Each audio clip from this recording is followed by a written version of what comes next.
Hello students, welcome to maths class BSc third year maths.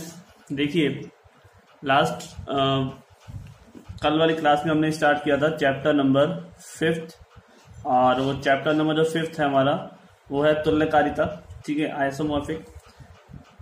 इसी से आगे चलते हुए हम तुल्यकारी ग्रुप की बात कर रहे हैं। और तुल्यकारी ग्रुप यानी कि आइसोमॉर्फिक जो ग्रुप है आपका, उसकी क्या डेफिनेशन होती है?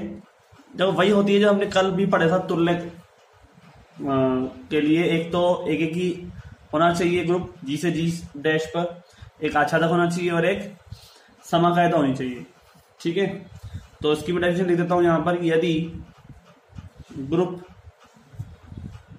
जी स्टार से ग्रुप जी डैश ओ पर परिभाषित प्रतिचित्रण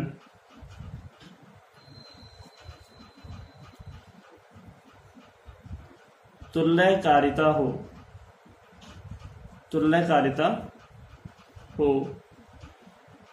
तो ग्रुप जी डैश का तुल्यकारी ग्रुप कहलाता है। तुल्यकारी ग्रुप यानी कि आइसोमॉर्फिक ग्रुप कहलाता है। ठीक है, जिसे हम क्या लिखते हैं, इस प्रकार से लिखते हैं। राइट, देखिए तुल्यकारी होना वही है, तुल्यकारिता जो है एक ग्रुप से दूसरे ग्रुप के ऊपर परिभाषित हो, यानी कि जी से जी डैश पर कोई भी आपस मैपिंग हो और वो मैपिंग कैसी हो, तुल्यकारिता हो, तो उससे हम क्या कहेंगे कि ग्रुप जी डैश पर तुल्यकारी ग्रुप कहलाएगा। तुल्यकारिता के अंदर भाई एक ही आच्छादक यानी कि 1:1:2 और समाकारिता होनी चाहिए। ठीक है, इसके बाद हम पढ़ते हैं इंपॉर्टेंट हमारे पास जो डेफिनेशन है वो है समाकारिता की अष्टी। समाकारिता की अष्टी यानी कि कर्नेल ऑफ होमोमॉर्फिज्म। ठीक है, आपके पास इसकी डेफिनेशन के लिए देखिए सिंपल है और लेकिन है इंपॉर्टेंट। आपको साइड डेफिनेशन इसलिए लिखवाता हूं, नहीं तो आपसे कह सकता हूं कि आप खुद बुक में से देख के कर लीजिए, उसका कोई फायदा नहीं। कि हर एक जो डेफिनेशन है वो काम आती है, और वैसे भी आपका जो है फर्स्ट क्वेश्चन वो इसी पर बेस होता है। तो माना कि जी स्टार तथा जी डैश ओ दो ग्रुप हैं। यदि जी से जी डैश पर प्रतिचित्रण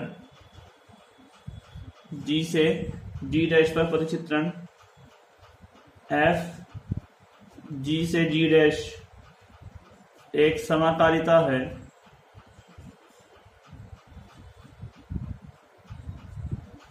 तो जी का निम्न उपसमुच्चय के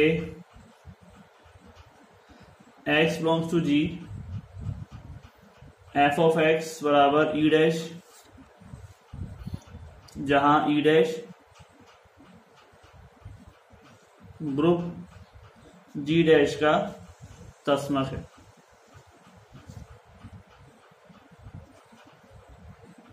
ठीक है, समाकारिता एफ की अष्टी कहलाता है। एफ की अष्टी कहलाती है। देखिए स्टूडेंट, हमारे पास दो ग्रुप हैं, जी स्टार और एक है जी डैश हो। ठीक है, जी से डी डैश पर प्रतिचित्रण एफ जी से डी डैश एक समाकारिता है। ठीक है, अब हमारे पास एक समुच्चय हमने लिया के, उसके अंदर एलिमेंट कहां से आ रहे हैं, एक्स जो है जी में से आ रहा है, लेकिन ये एक्स जो एलिमेंट है वो एलिमेंट हैं जिनका हम एफ में मान रखने पर, यानी कि जिसका प्रतिचित्रण या हम कहें कि प्रतिबिंब निकालने पर हमेशा दूसरे वाले ग्रुप यानी कि जी डैश वाले ग्रुप का तस्मक अवयव आ जाए, यानी कि ई डैश जो है वो जी डैश का क्या है, तस्मक अवयव है। तो जो एक्स आ रहा है वो आ तो रहा है जी में से, लेकिन जब उसका आप प्रतिबिंब निकालोगे यानी कि मैपिंग का निकालोगे तो उसका जो रिजल्ट है, जो उसकी जो वैल्यू है वो आना चाहिए ई डैश के बराबर। ई डैश क्या है, जी डैश का तस्मक अवयव। तो इसका मतलब वो सारे एलिमेंट जो जी में हैं, मान लो हो सकता है जी में 50 एलिमेंट हो, 50 में से 10 एलिमेंट ऐसे हैं जिनकी मैपिंग करने पर हमें ई डैश प्राप्त हो रहा है। यानी कि मान लेते हैं यहाँ पर जो ओ है ये तो स्टार तो प्लस हो गया और ये हो गया मानो डॉट। तो डॉट के लिए क्या होता है, 1 होता है, तो हमें 1 मिल जाए। ठीक है, ऐसे सारे एलिमेंट जो रखने पर हमें क्या दे दे, 1 दे दे। ठीक है, तो वो समुच्चय, वो सबका क्या बन जाएगा, एक समुच्चय बन जाएगा। उसका नाम हमने क्या दे दिया, के दे दिया, और वो समुच्चय क्या कहलाएगा, समाकारिता एफ की अष्टी यानी कि कर्नेल कहलाएगा। ठीक है, इतनी सी बात है। इसको मैं डायग्राम से समझा देता हूं आपको इस तरह से। यहां पर अष्टी के, ठीक है, और भी बहुत सारे एलिमेंट है जी के अंदर, यहाँ पर बहुत सारे, लेकिन के जो है वो वही बनेगा। के पास वो सारे एलिमेंट हमने इकट्ठे कर दिए, इसके अंदर वो सारे एलिमेंट आ गए। ठीक है, जिसकी संक्रिया कराएं, ठीक है, जिसकी हम क्रिया लें, यहाँ पर जितने भी एलिमेंट हो हमारे पास, कितने भी हो, इन सब का मान क्या होएगा, ई डैश होएगा। ठीक है, क्या होगा, ई डैश। ये है जी और ये जी डैश, और ये एफ क्या है, इसकी प्रतिचित्रण है। तो ये खाली जो के दिख रहा है आपको यहाँ पर, इसको हम क्या बोलेंगे, कर्नेल ऑफ एफ। ठीक है, समझ में आ गया, ये क्या हो जाएगा, कर्नेल ऑफ एफ। तो इस हिसाब से आपके पास जो टर्म है वो मिलेगी। इसको एग्जाम्पल के थ्रू भी हम समझेंगे। ठीक है, तो देखते हैं कुछ क्वेश्चंस हमारे पास, जिससे हमको अष्टी निकालने के लिए इजीली एक एग्जाम्पल मिल जाएगा। तो देखिए कैसे निकालते हैं।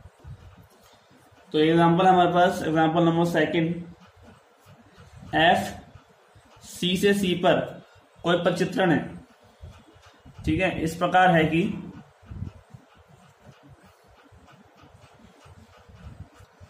F of X plus iota Y बराबर आयोटा वाई। ठीक है, सम्मिश्र संख्याओं के योजित ग्रुप की अंतरकारिता है। एफ की अष्टी क्या होगी। ठीक है, ये चीज हमें प्रूव करनी है। तो देखिए ध्यान से, ये जो प्रतिचित्रण है वो सी से सी पर है। ठीक है, इस प्रकार है कि F of X plus iota Y बराबर आयोटा वाई, यानी कि आप इसमें कुछ भी रखोगे वो हमेशा काल्पनिक नंबर ही देगा। ठीक है, सम्मिश्र संख्याओं के जो ये ग्रुप की अंतरकारिता है, अंतरकारिता का मतलब क्या है कि ये सी से सी पर डिफाइन करती है। ठीक है, अगर सी से ये या फिर जेड से सी होता, आर से जेड होता, कुछ दोनों अलग अलग होते ग्रुप, तो ये अंतरकारिता नहीं होती, ये समकारिता होती। ठीक है, ओनली समकारिता हो जाती, जो भी बन जाती। लेकिन अंतरकारिता का रूल यही है कि यहाँ पर दोनों जो ग्रुप हैं वो सेम होने चाहिए। ठीक है, सेम से सेम पर। अब हमारे पास इसको प्रूव करते हैं कि ये अगर समकारिता प्रूफ हो जाती है तो ये अंतरकारिता अपने आप बन जाएगी। ठीक है, तो हम दो एलिमेंट ले लेते हैं। माना कि Z1 बराबर है x1 प्लस आयोटा y1 और Z2 है हमारे पास x2 प्लस आयोटा y2। दो सम्मिश्र संख्याओं के लिए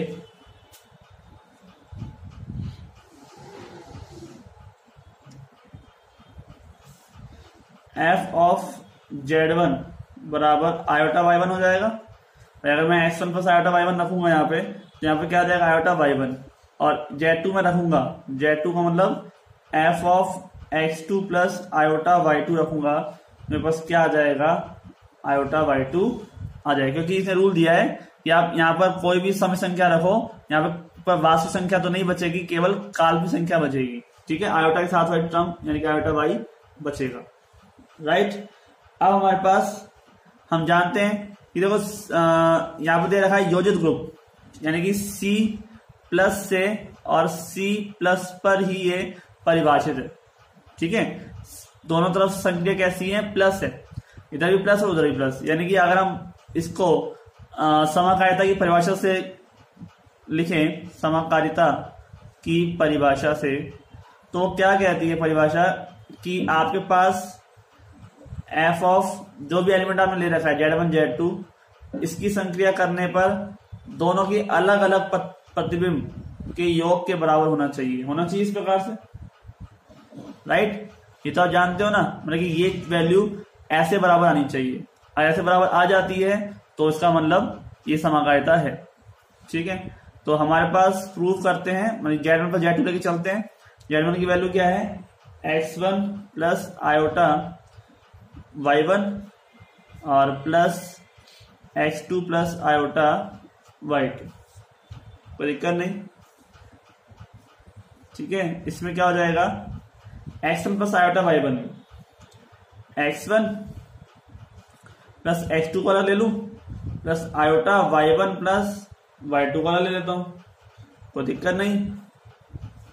और जब आप रूल को जानते हो कि अंदर कुछ भी वैल्यू आ जाए केवल आएगी काल्पनिक संख्या, तो यहाँ पर भी क्या बचेगा, खाली काल्पनिक संख्या बचेगी, यानी कि आयोटा y1 प्लस y2 बचेगा।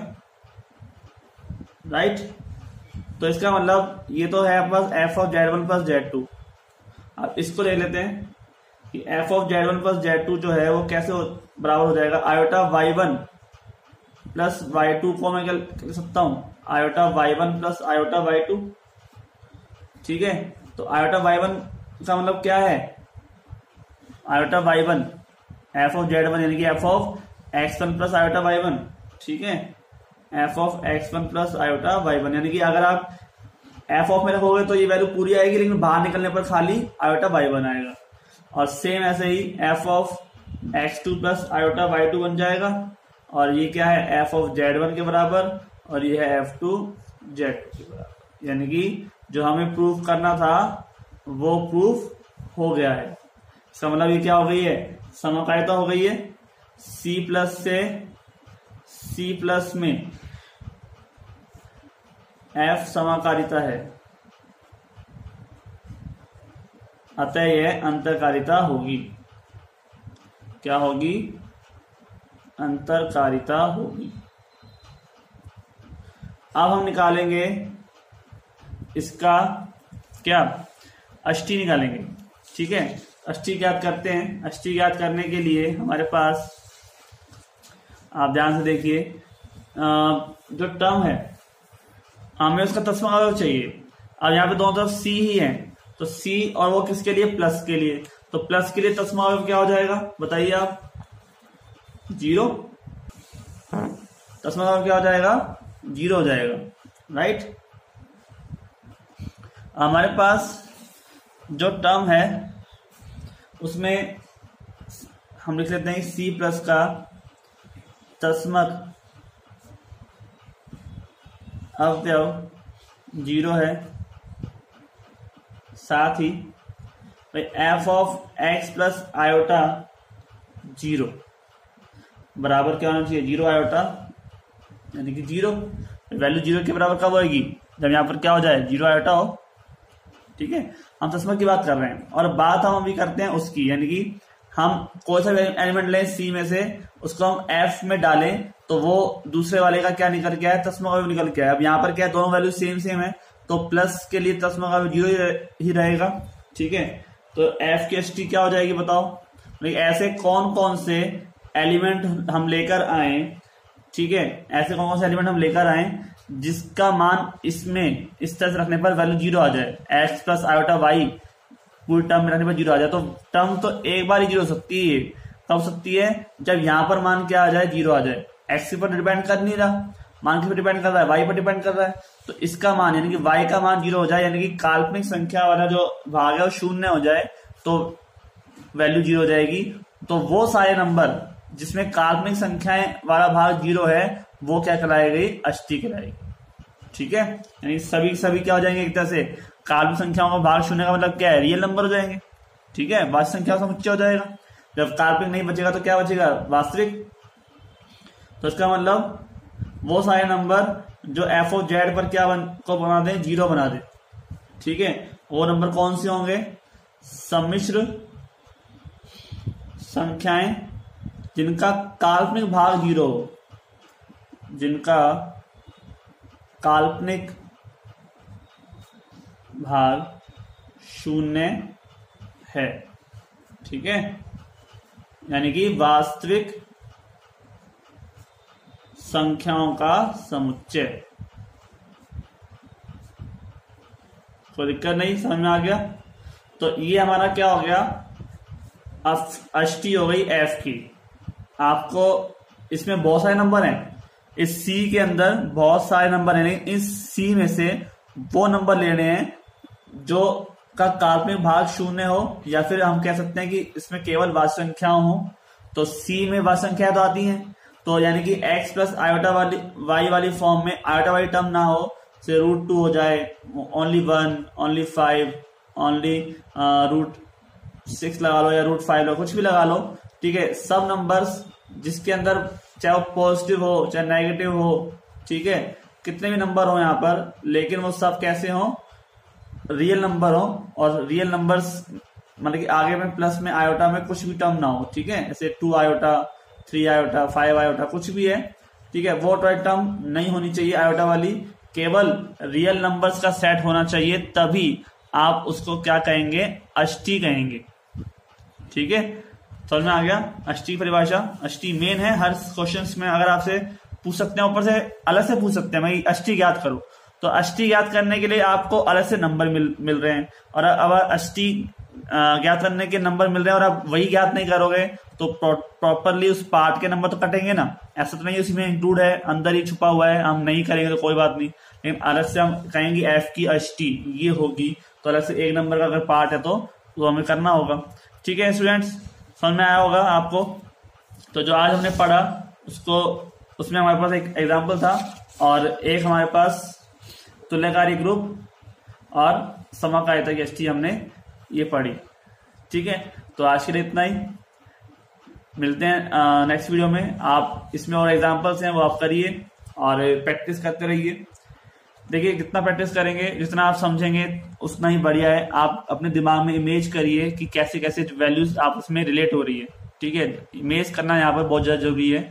मैं आपका टेस्ट भी लूंगा, अभी टेस्ट पेपर आपको मैं दूंगा, वो भी आप करेंगे। ठीक है स्टूडेंट्स, धन्यवाद।